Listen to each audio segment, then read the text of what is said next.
favorite was always Molly Brew. Can you tell me how you came up with Molly? Of all the characters in there, Molly's my gift. If I'm proud of anything in this story, I'm proudest of Molly, because I don't know where she came from. I can explain most of the other characters to one degree or another because I was working off a lot of, deliberately, off standard fairy tale types, tropes, isms.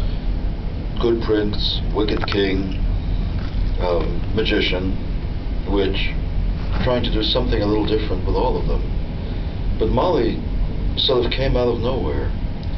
If there's a scene in the book that I'm truly proud of without being able to take credit for it, it's the scene where she sees the unicorn for the first time. You're only like 26 when you wrote that. I have no idea how I did that. None. And it doesn't help that, you know, I was married and I had children at the time. Well, actually, I still have them. Not that absent-minded. But I cannot tell you where the truth of the heart of Molly comes from.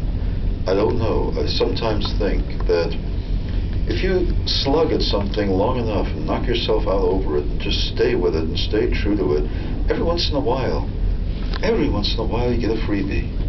It's like interest in the bank account, sweat equity they call it these days. I'd been killing myself over that book, quit it once, was seriously thinking of quitting it again, and can hardly remember a day of working joyously. But Molly, yes, Molly was my sweat equity. I'm with you on that. For me, Molly is the human heart of the entire story, and without her, it would be interesting, but it wouldn't have anywhere near the depth and impact on me, certainly as a reader when I read it. We'll lead to the front row. Well, I have to say that I had a very enlightened high school English teacher who used Glass Unicorn in her class, and that's how I was first introduced to it. And so I have taken answer back to her now as to when did you know where the unicorns were? She's going to want to know. About 2 chapters from the end, if I remember correctly. Literally.